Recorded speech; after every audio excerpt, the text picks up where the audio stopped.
Yo, how's it going guys? KPR here bringing guys another video, and today I'll be ranking all of the difficulties for the strategists slash supports in Marvel Rivals. There are a total of 8 supports right now, and they're honestly not too hard to play. I would say the hardest difficulty for any of these is going to be advanced, nothing more than that. It's probably the easiest role in the game, but that doesn't mean that all of the characters are easy to play. Some of them you have to do way more work than you have to do with others. Now, let's just get right into it. Hopefully no one argues with this one. But at number 8, the easiest one to play in the game has to be Cloak and Dagger. If you have difficulty playing Cloak and Dagger, I honestly don't know what to tell you, bro. It's auto aim. You don't have to do much. You don't heal a lot. But if you do combine your abilities, you will be healing a lot. And her ult was insanely overpowered when it got buffed. Right now, they made it so it's not stackable. So it's not as strong, but it's still a good ult regardless. It went from S plus tier to probably A plus tier. So it did go down a whole rank, but it's still good either ways.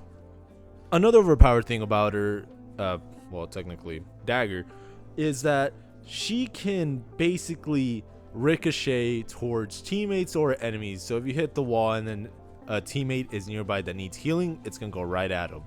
And her heals have somewhat of a splash effect, so it'll heal your other teammates around them for a bit. That's why with Cloak and Daggers you see them with a lot of heals as well, and they're able to build up ult charge like nothing since they are constantly healing. Or I forgot if she also has the thing when you go Cloak, you get more ult charge, which is why I see a bunch of Cloaks go, well, Cloak and Daggers go Cloak a lot. But the problem is they're not throwing out ults like they're supposed to. If they're gonna take advantage of that, you should throw out your ult. It's not even hard at all to build up ult with Cloak and Dagger. You get them insanely fast. You might as well just throw them out if you see 2 teammates, or even 1. If it's the most important teammate on your team, you might as well try to save them so you're able to win that team fight. But that's what I would do personally. And once you get into Diamond and above, a bunch of people are going to be banning Cloak and Dagger and Luna Snow. Those are the 2 main ones I've seen banned a lot of the time. Rarely have I seen Invisigirl get banned, but it does happen on those rare occasions. So Cloak and Dagger for me, definitely the easiest support to play in the game, and hopefully no one argues with me there. Moving on to number 7, we have Rocket Raccoon. Now, I would say this is another easy support to play as. All I mainly see Rocket's play is Healbot, which isn't too bad, but the problem with Rocket as a healer are his heals are insanely slow. And you guys know, out of all of the team up, what are they called, the team up season bonuses, so he gets the ability and he gets a little bit of a buff. The problem with that is that his is the lowest buff out of all of the supports. Cloak and Dagger and Luna Snow both get 15% extra heals this season. They don't even need to meet any of the team up requirements, just them picking Luna Snow or Cloak and Dagger, they'll get that season buff. So that also means that Rocket gets that season buff. But the problem with that is that Rocket's is only 5%.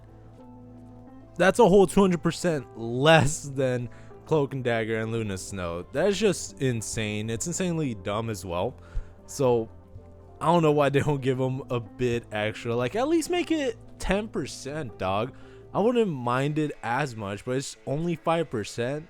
I'm just glad they don't have that team up requirement, and if they do bring it along, either buff Rockets or don't make it so he doesn't need that team up requirement. That's stupid. Granted, there's most likely going to be a Bucky or a Punisher in most lobbies. Well, actually, I don't know if he's pretty popular, but I know a bunch of people are trying to complain about Winter Soldier, so there's definitely going to be quite a few. And if you're in Diamond and above, sometimes they ban them. I don't really see why. I do play tank a lot, and people say that the tank is the one that gets melted a lot, but I don't really get screwed over by a Bucky often. But anyways, let's go back to Rocket. He is an easy support to play as. He has 2 getaway abilities. Granted, they're not going to take him too far, but it's still mobility nonetheless, and he's able to run on walls actually pretty fast. So when you see a rocket there near a wall, you're not gonna get them most of the time, bro. Unless you're a good Spider-Man, you're gonna be able to get them. But other than that, they're going to run away, survive, and it's just gonna be real annoying because they can be healing from so far away and then end up with the most heals in the lobby. He really is a huge heal bot. His damage is alright, but I don't really see too many rockets damaging much with him. They usually end up with less than 5k in a 10-minute match. Even less than 3k if it's going to be a 10-minute match. They don't really do damage. They're just going to be healing.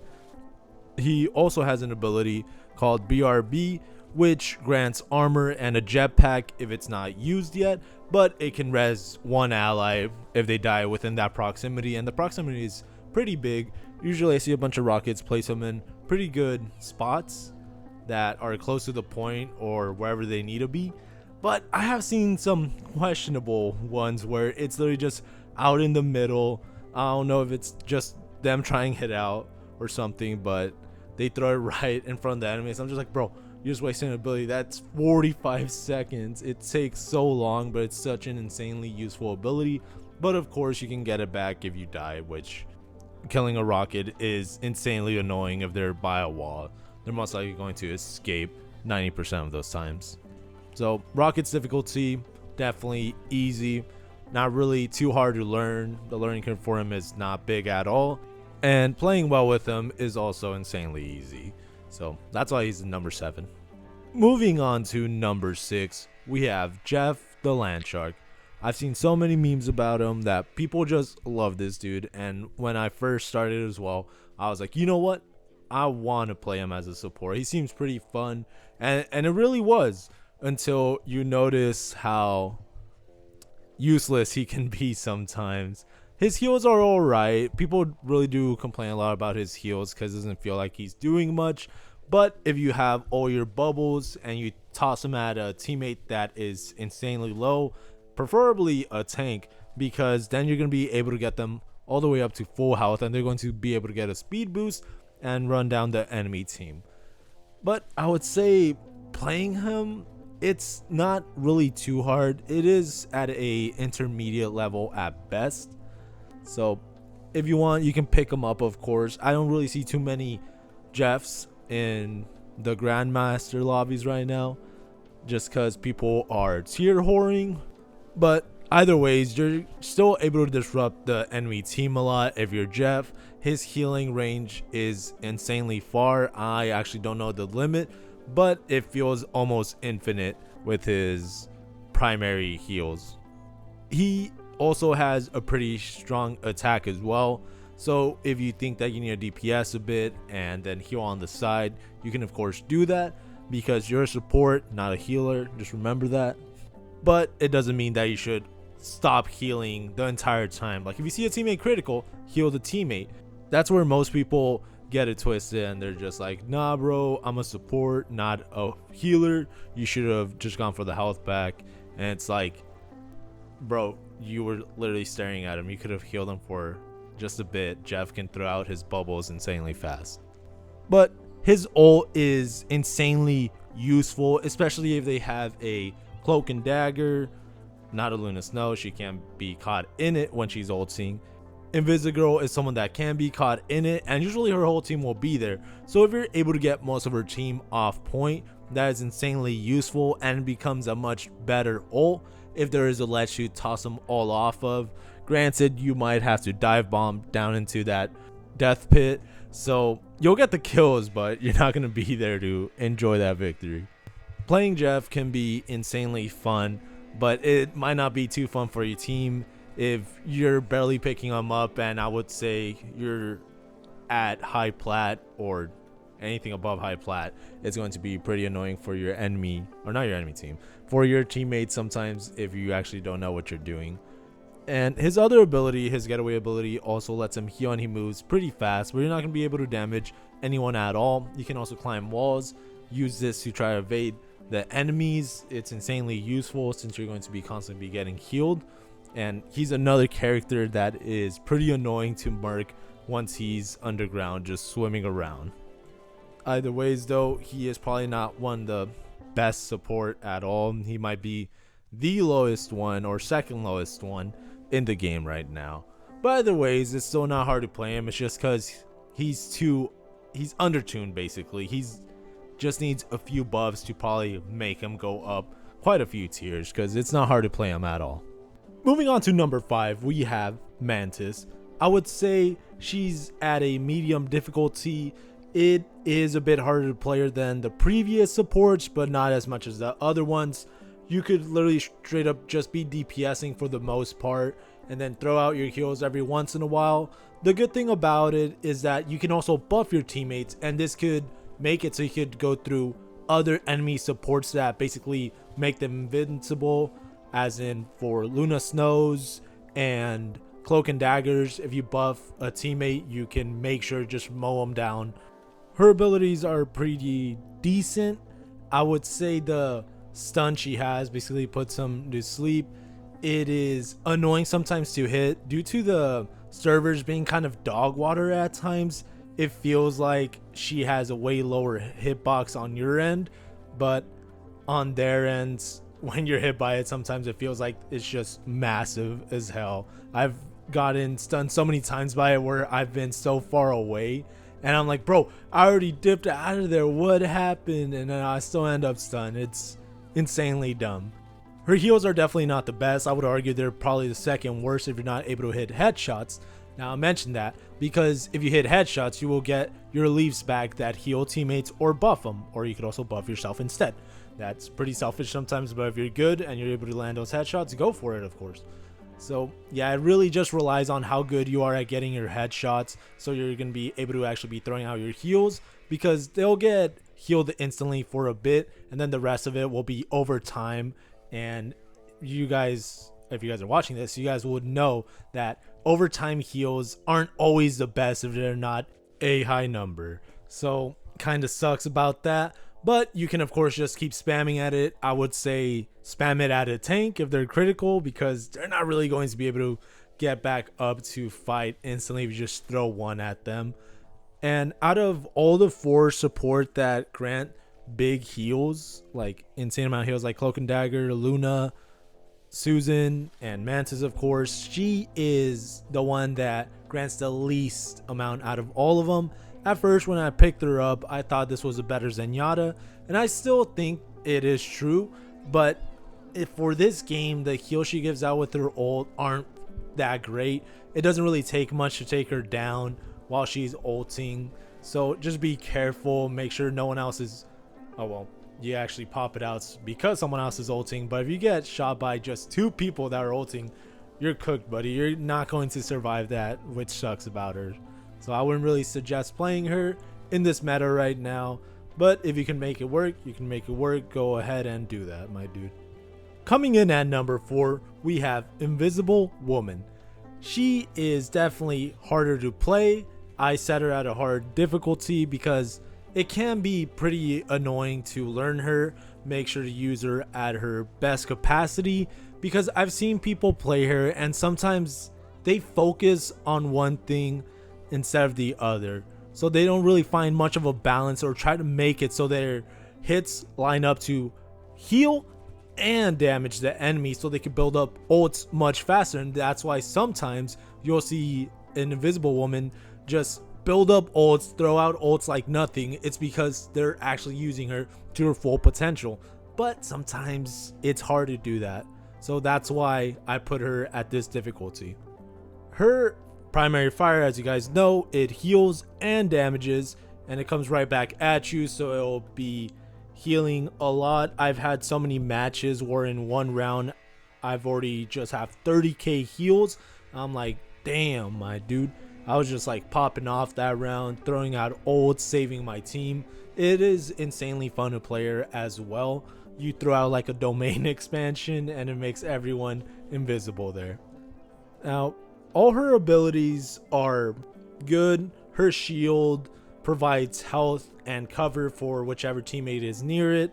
I like how versatile it is as well, because It has 300, wait, was it 300 health? It's either 300 or 150. I might be getting mixed up with someone else's shield, but it is insanely useful how many ways you can use it. You can use it to block ults, cover your teammate like a Punisher on his turret. I've seen people use it with Iron Man, so he just becomes really annoying to deal with. So just be careful. A good Susan will be popping off a lot and throwing out their ults like nothing. So yeah, once you're able to master her aiming and get to know how far her primary fire goes, you'll get the hang of it, be able to pop out ults, be healing your team constantly. Now, I've seen some people mainly DPS with her, which I find kind of annoying because yeah, it sometimes builds up ult faster, but they don't use them well. Like they'll throw them like a bit behind point when we should have been either on point or a bit ahead of point, so we're able to take advantage of the ult. But no, they decided to throw it a bit more behind. It's like, bro, we can't push up anymore. We gotta stay in the ult. We're gonna get melts if we go out there. It's not that useful. And I've seen some people try to flank with her as well, and I'm just like, bro, we needed heals. We needed someone else to heal us in that moment, and you just got murked and it didn't do nothing for us. Either ways though, Susan is definitely a top tier support because you can do both fairly easily, but the aiming is the most important part of her. It is kind of hard to get the hang of at first. Moving on to number 3, we have Luna Snow. This is also another hard support to play, but she is also very rewarding like Susan. I usually see Luna Snow and Cloak and Dagger be banned in a bunch of matches, and it's for good reasons. It's because they are some of the top supports right now. Their heal output is insanely good. Luna Snow's can surpass way more heals than Cloak and Dagger, and even Rocket, which is basically just, you know, heal bot for the most part. Her Ice Arts is what lets her output so much heals. It's because it pierces through multiple teammates and enemies, so you're going to be able to build up ult fast as well. She also has a stun ability, which is insanely useful. It is hard to hit, of course, and I would say even her primary fire is pretty annoying from time to time because sometimes it feels like you're on target even if you go a bit to the right, because, you know, it has you looking from the left side or you're on the right shoulder or whatever.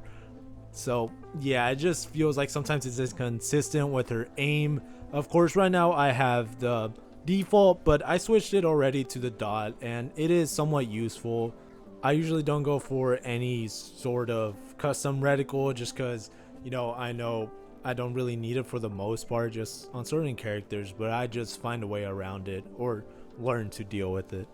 Her share the stage ability places a buff on your teammate, and that teammate will receive heals if you heal a different person, and if you heal them while they have the buff on, they get 35% more heals. So if you place this on a tank that is crit and you have your Ice Arts available, they are basically not going to die at all. You're going to be healing them for so much and also be damaging the enemy that he may be fighting. So it's just incredibly useful when you pair those two abilities up.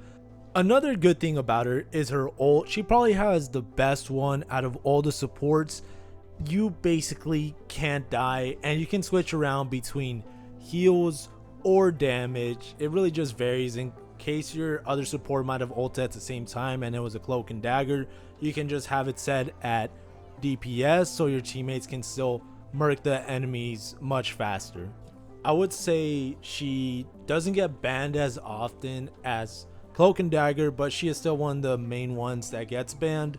But it's just because Cloak and Dagger is so much easier to play that people are like, yeah, nah, everyone's gonna basically know how to play this character. Luna Snow, maybe they won't do that good. They're not really going to have too many heals, so it's not really gonna give us trouble at all. And I have seen that. I've seen Luna Snows barely beat me when I go Loki, and sometimes I beat them by 5 to 7k. I'm like, bro, were you guys mainly DPSing, or were you guys not throwing out ults? It just really insane to me because I know Loki can do both DPS and heal, but the thing is, it's nowhere near the same output as Luna Snow can.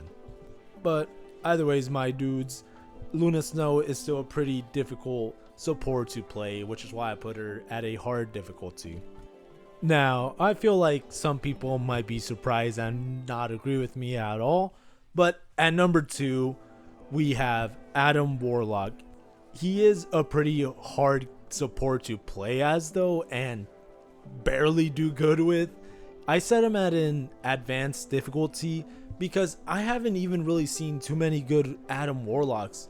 Like, bro, it is insane to me. He just needs buffs in general. Like, yeah, he can be alright and you can do well with them, but it's not going to compare to the other supports that have way more versatility and healing output. I would say if they buffed his heals, like the cooldown on it, or even the amount you gave out, it would make him such a better character. I just don't like when supports have their healings on cooldowns. At least make his DPS better or give him another way to heal. Like they somewhat did that with Illari in Overwatch 2. She is somewhat of a good balance between that because she has a healing pylon and then she can heal with her secondary fire as well.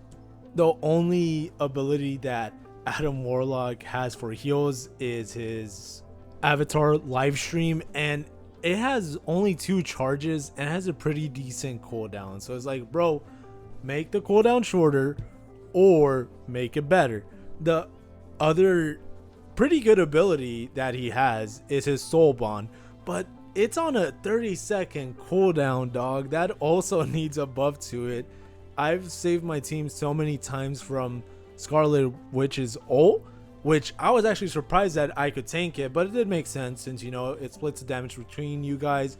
But it was 4 of us that got hit and I still soul bonded, so the damage reduction on it is insane. You'll be able to survive quite a few team fights, but the cooldown on it and the time you have it for are also the things that bring it down, which is why Adam Warlock is probably the worst support in the game right now. It isn't too good to play him.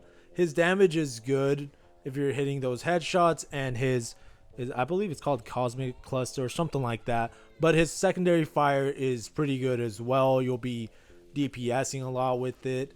And another thing that isn't well for him, which is why it's just insanely hard to play him, because you need to try to make his bad kit work. I have been able to play well with him a few times, but even then it's just like I could have done more if I was a different support. But I am glad that I'm able to play him well, but it's not really too useful if he's not as strong as the other ones. His ult is what also brings him down. Just a bad kit overall. The longest one to take to charge, and it has a pretty telegraphed animation. I forgot what the word is, but I might be using the right one. But you're able to tell when you're gonna ult, and it takes so long for it to actually res your team. Like, it's cool that it gives you a second life if you're within that range, but if you don't do it before the team fight, and it doesn't even last too long, it lasts like around 10 seconds, that's too little time. It was 15 seconds for the time it takes for you to actually get that, and your team isn't even res at full health. It's like, bro, why are you guys doing this to Adam Warlock, my dude? It is not fire at all. So yeah, it's just pretty difficult to play and do well with him in general. So that's why he's at an advanced difficulty. Moving on to number 1, we have Loki.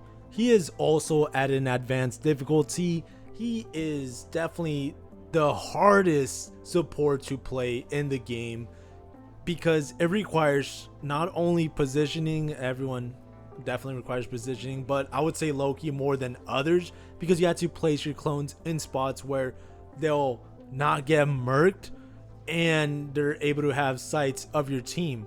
So you just gotta be smart with it, or make sure you have a few clones on cooldown so you're able to be healing your teammates when they need it.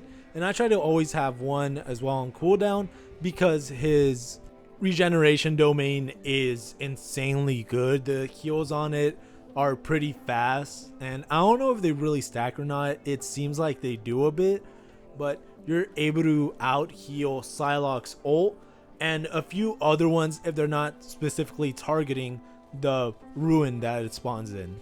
It took me quite a while to actually be able to get the same amount of heals that other support are able to do without even trying as much, and it feels really satisfying playing as them, because when you're doing good, you and your team will notice most of the time.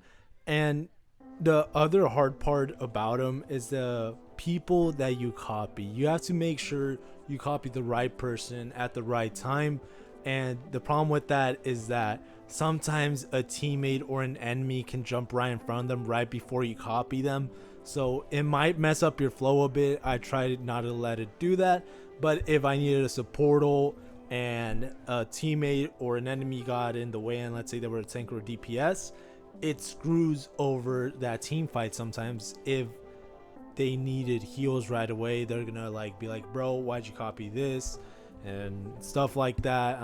I can't type it fast enough. Sometimes, people are zooming, so there you have that keyboard there to type it faster. But no, yeah, it just takes so long to type in the chat since I'm using a controller, and also the chatting system for this game is kind of dookie. Sometimes if you accidentally move the left stick, it'll scroll you right back to the top of the very first message you got in the game, so it really sucks. But either ways, placing your clones down at the right spots is pretty difficult to do, and making sure as well that they have sites for your teams in order to actually be able to heal them constantly is another difficult thing to keep track of. Either ways though, I probably prefer this as my main support that I play. I know how to play almost all of them, but not play them to the certain level. Of course, Luna, I can play her well. Cloak and Dagger, no one should be having a problem at all playing her. Rocket as well. It's just not that many support are too difficult to play, which is good, and why it's probably really popular as well in this game. Tank is a whole different category. It feels like Overwatch 2 sometimes, the way you're probably the only tank for your team. I've ran into so many situations like that, but ever since they added the thing, I don't mind being the only tank. It just feels really good playing with them, and I'm able to pop off with them. But anyways, my dudes, that was my list for ranking the difficulties of the support. Let me know what you guys think about it in the comments. If you guys think some other people should have been higher or lower on the list, let me know. My fault for not being active for, I would say, 4 weeks now, or almost 4 weeks. It's just I've been busy with other stuff, been trying to do things, so it just sucks. But I'll try to be a bit more consistent with it. Hopefully these next few videos I'm able to pop out like nothing, or not get distracted as easily. It's just annoying sometimes. I got an idea, but I just don't know how to go about it. I do try to write in docs, Google Docs or something, but it just doesn't pan out well for me most of the time. So that's why I may not have a script sometimes, and I might just go just by whatever I'm thinking about at the moment. I'll try to come out with a few different games most likely. The other thing I've been getting distracted with too is Minecraft, ever since I know that they added basically mods, which are add-ons in that game. I've been having fun with that as well. Let me know you guys would like to see videos about that. I did live stream one with my friend, but I don't think that many people watched it. I didn't mind that. I was gonna make it into a YouTube video, but my dumbass forgot. Sorry about that. I'll try to also get that out and edit it. But anyways, my dudes, if you guys enjoyed the video, please leave a like, and if you guys are enjoying the content, please subscribe. With that being said, have a good day and stay safe. Later.